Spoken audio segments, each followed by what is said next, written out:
Today I'm going to tell you a few stories. And I want to start by telling you that being a widow in biblical times was definitely not the best thing. Along with the poor, the orphans, and the stranger, widows represented the society's most vulnerable, the ones who are under divine protection. In the prophets, providing widows justice becomes almost a shorthand for covenantal faithfulness.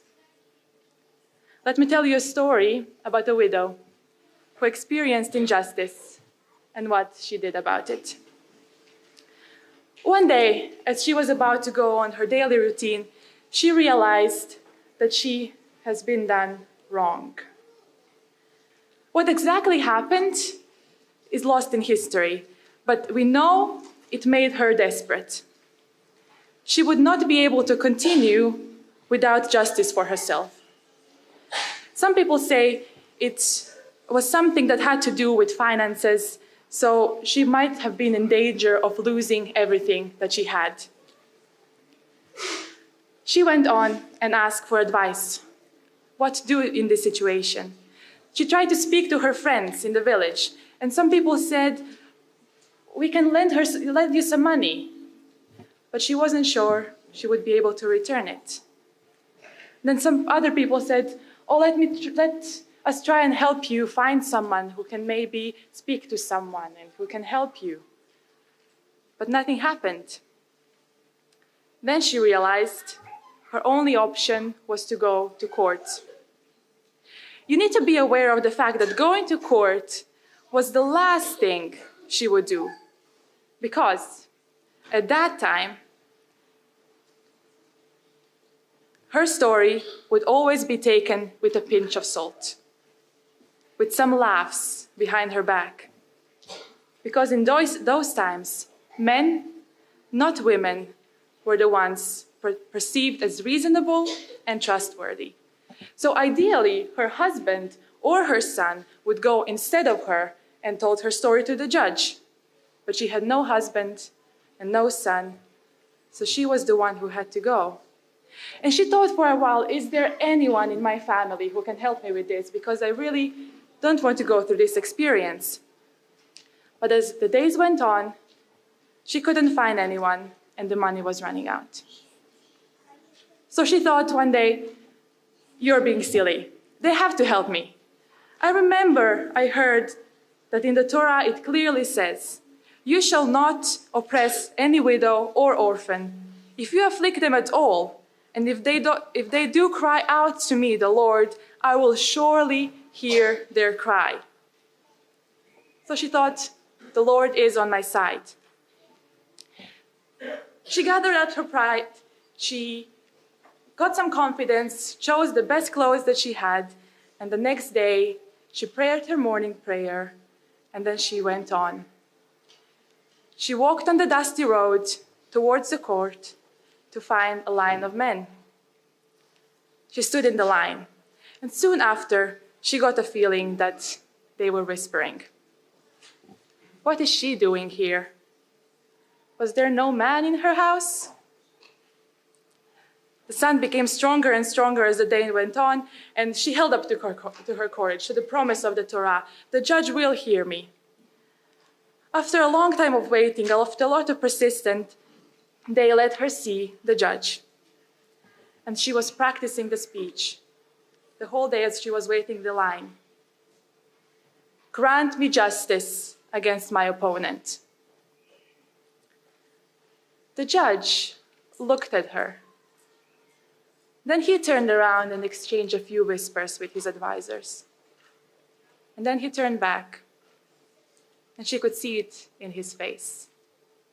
The face just said, "Go away, woman." And his mouth said, "No." There are some possibilities for the judge to say no. I don't know if she did or didn't know, but this judge did not necessarily have a good reputation. People speak, and they spoke about him. He was described as a man who neither feared God or had respect for people. Someone said that he even bragged about it himself. And what people meant by this, they were saying that he neither feared God, or what people meant by saying that he neither feared God or had respect for people was basically that he did not care about God's law, the Torah, and he did not care about those who were protected by the law, by the marginalized. The system was not necessarily just, and there were corrupt judges in Israel. So yeah, the reason why he said no might have been that he wanted some cash under the table. Or he was friends with the person who did injustice to the woman. What disturbs me is the fact that even if the judge had these background reasons for telling no to the widow, for not granting her justice, I have a feeling that if she indeed had a man to represent her, to tell her story, she might not have been dismissed that easily. Now let's pause this story here. I want to tell you another story about a girl who experienced justice and what she did about it. And this girl lived in more recent times. Her name was Maya, and at the time of this story, she was 16 years old, and she lived in San Francisco. Every morning, the way she would go to school was by a streetcar. And streetcars are not just cars on the street, as I thought when I first read this word. They're kind of like trams, or in this country, some people call it trolleys. So every morning, she would go to school by a streetcar. And there was something that would always fascinate her. From time to time, the streetcar was driven by a woman conductor. And they had these very cool uniforms. Every time she saw one, the little spark would be in her eyes. And one day she thought, I would really, really like to do that. So she went home that day and she told her mom, Mom, I found my dream job. I want to be a streetcar conductor. The next morning, she went to town and she decided to apply for the job. So she went to the streetcar company and she marched through the doors and went to the secretaries who would give her the application through the lobby where she was told that she would be able to apply. When she came to the secretaries, they looked at her with some mockery on their faces. And then she knew. One of them answered, no. They refused to let her apply. Dragging her feet, she went home and she told her mother what happened. And the mom asked her, do you know why they refused to give you the application? She replied, yes, because I'm Black.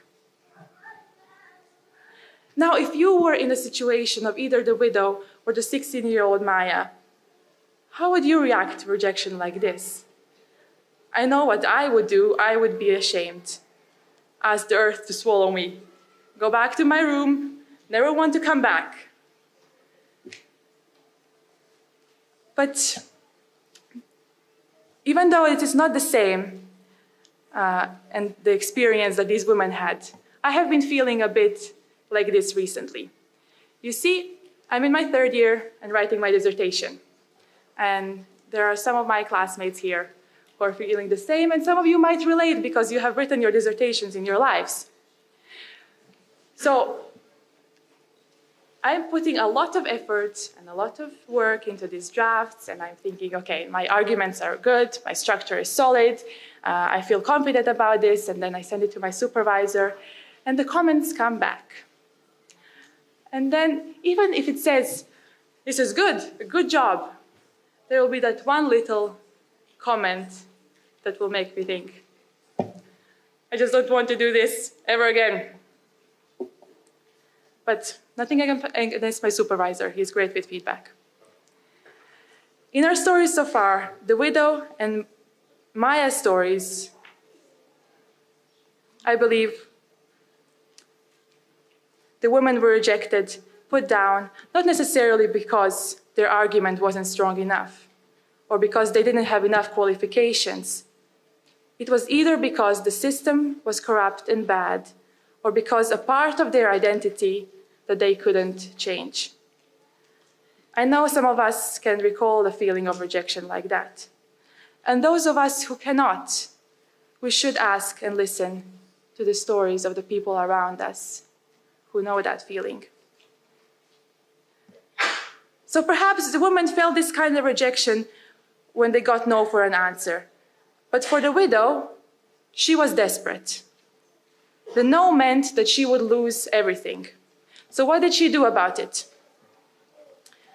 She kept waking up every morning, kneel for her morning prayer, and then rising up from her knees and going on the dusty road to find a line of men who would whisper, "Doesn't she have a man?" But she would persist, practicing her speech in her head. As the sun was rising, it got warmer. And she would approach the judge and ask, "Grant me justice against my opponent." On the next day, let's say Tuesday, she would rise up from her bed, go on her knees, pray her morning prayer, and again, rise up, walk the dusty road, see the line of men, practice her speech, go to the judge, "Grant me justice against my opponent." No. The days went on and on and on. We don't know how long. The Bible doesn't tell us. But she was being told by some people to stop, to realize perhaps this is the last answer. No. But one day, she again decided, okay, I will not stop.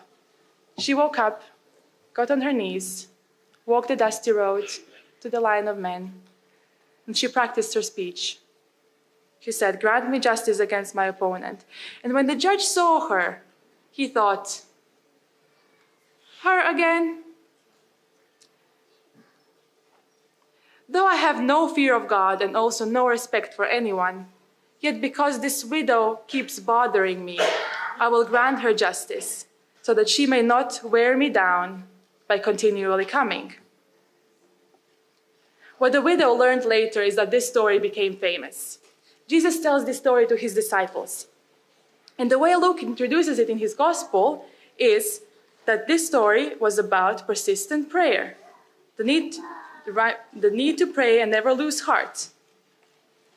When I read this story, I got a bit confused because I thought, if Jesus wanted to tell a story about persistent prayer, why didn't he tell a story about a widow who prayed about her injustice and then the prayer would be answered? Miraculously or not miraculously? Wouldn't that be more persuading for a prayer story? Why tell a story about a woman who would rise up every morning to seek justice for herself against a system that is clearly established to those who help those who are not in need? You know what? Don't judge me, but I believe that it would be easier for the widow if the story was about prayer. When she would receive no for an answer, she could come home and pray to the Lord, "Lord, you are just. Please change the hearts of these people. Please change the circumstances. You are the one who cares about justice." I believe that she did pray, and I believe that God cares about justice. But the Bible clearly says that in the verse 7, will not God grant justice to his chosen ones, to the ones who cry out to him day and night? Will he delay long in helping them? I tell you, he will quickly grant them justice. So why isn't this story then about a woman praying persistently and receiving justice? I believe it actually is like that, but I also believe that this story is about something more. I believe this story is about getting up from one's knees. It is a story about standing up for yourself in the face of injustice, in the face of mockery, in the face of rejection, in the face of fear and the bad system that brings you down. It is about getting up after being rejected, still coming back, still believing that God will bring justice. I'm not saying that kneeling is not a place of power. There are many stories telling us how prayer changed lives, systems, circumstances. There are many stories that tell us that prayer brought justice and peace. But there are many stories where it didn't. You know that. I know that. Some prayers require getting up from our knees, doing more than promising, "We'll pray for you." Remember Maya still. She found a job that she wanted to do, and they did not let her apply. So she came home that evening and told her mom what happened. And then her mom asked, "But do you want the job?" And she said, "Yes." So her mom said, "Here's the plan. You will go back there tomorrow, early morning, before the secretaries arrive. You will sit in that lobby. And when they go for lunch, you will go, eat your food, and come back before they come. Then you'll sit in that lobby until after they leave. And you will do that every day until you get that job." And that's exactly what she did. Every day, despite the mockery, despite the racial comments and the judgmental looks, she sat there in the lobby and just read her book. After 2 weeks, the boss of the streetcar company opened the door, called her in, and asked her, "Why do you want this job?" And her eyes sparkled. She said, "Because I love the uniforms. And because I like people." And she got the job. At the age of 16, she became the first Black streetcar conductor in San Francisco in the mid-1940s. Amen, right? Both women got justice. We said there are some stories when someone prayed persistently and received justice, but we also said that there are some stories when someone prayed consistently, but their prayers were not answered, right? So would I not be doing a right thing by telling you that if everyone who both prayed and got up from their knees and did something about it would not also receive justice? I have to tell you another story. It's a story about a girl who experienced injustice and what she did about it. She was born in 1993 in a small village in northern Iraq. She had a peaceful life when she was little, not concerned about most of the troubles and evils in the world. In 2014, she happened to be in the wrong place at the wrong time. But not only that, she was Yazidi. And in the eyes of ISIS, that was a wrong ethno-religious minority to be. It was wrong. An integral part of her identity was wrong in the eyes of the evil system. Genocide was committed on her people. She lost most of her family. And in the whole madness of the situation, she prayed that the militant men would go away.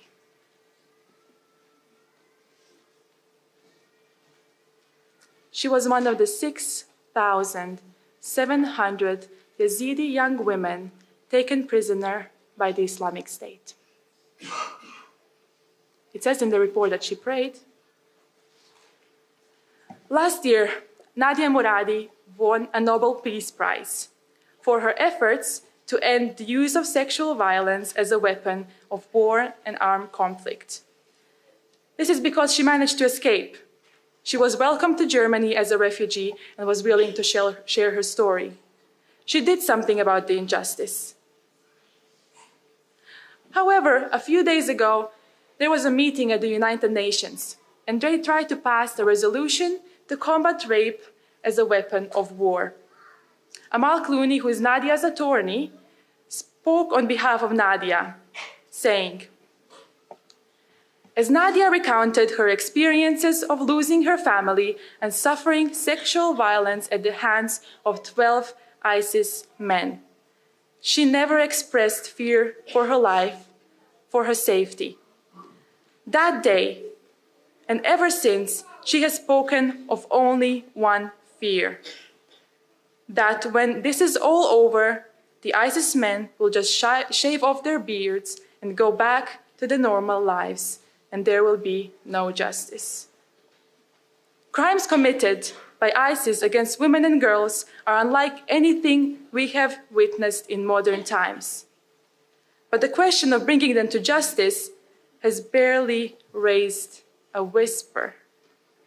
And yet, if we don't act now, it will be too late. Thousands of perpetrators will walk free. What disturbs me is the fact that it has been 5 years since Nadia was taken prisoner, 4 years since she started speaking about human trafficking and fighting for the rights of her fellow Yazidis. She prayed, and she rose up from her knees and she did something. And she continued doing something in the face of rejection. And yet, the evil, unjust system stays. The widow and the 16-year-old Maya received justice, but thousands of other women didn't. They received justice, but thousands of other Black people didn't. They received justice, but thousands of other refugees didn't. But even for the widow and Maya, they did receive justice, but the system of oppression remained. The judge did not become good and have a change of heart. Maya's bosses did not become less racist. The oppressive system remained. It remained. Or it morphed into something else, but still, that remained. So what's the point then? Why bother? Why bother praying? Why bother believing that God will bring justice? Why bother acting on our prayers? And why bother persevering in the face of failure to bring justice?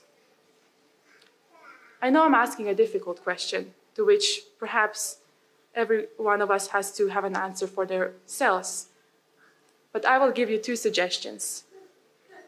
One is believing that our prayer might not be answered, our action might not bring justice, and our perseverance might not change the bad system.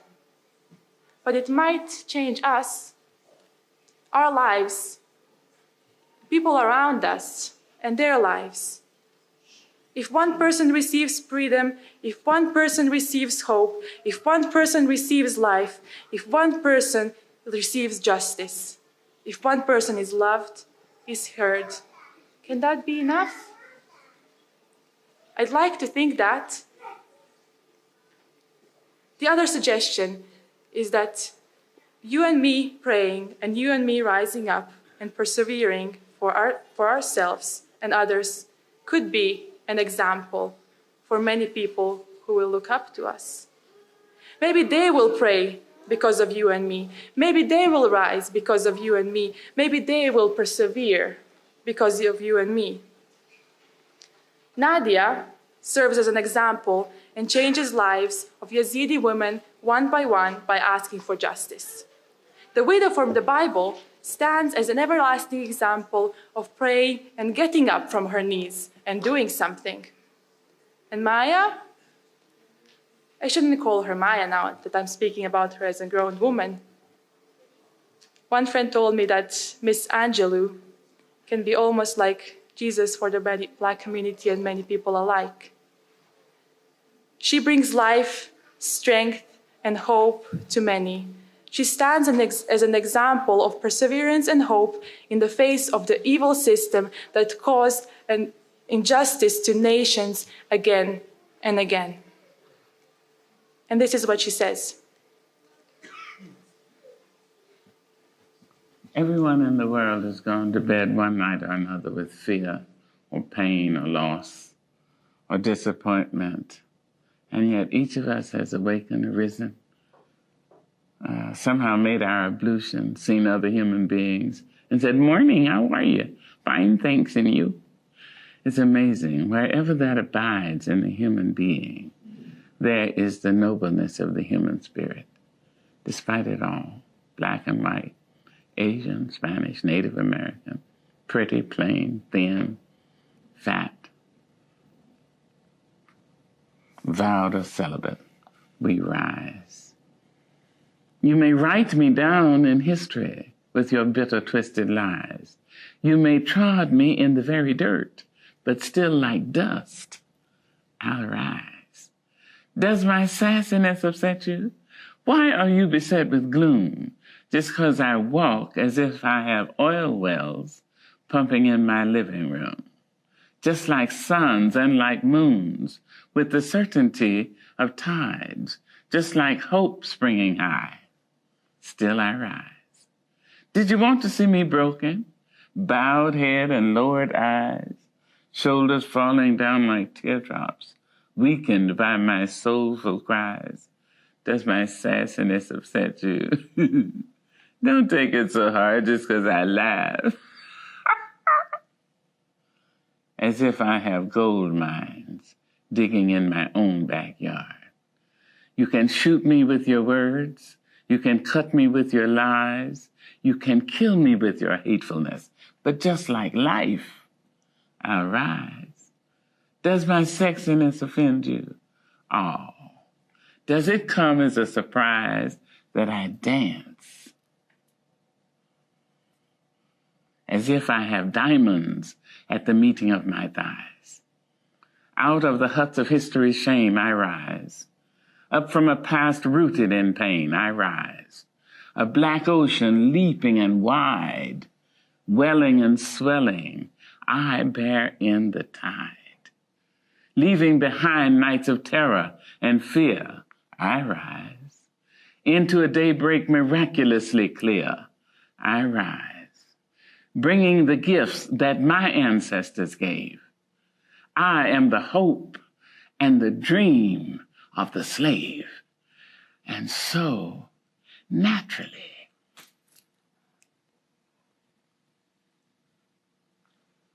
there I go rising.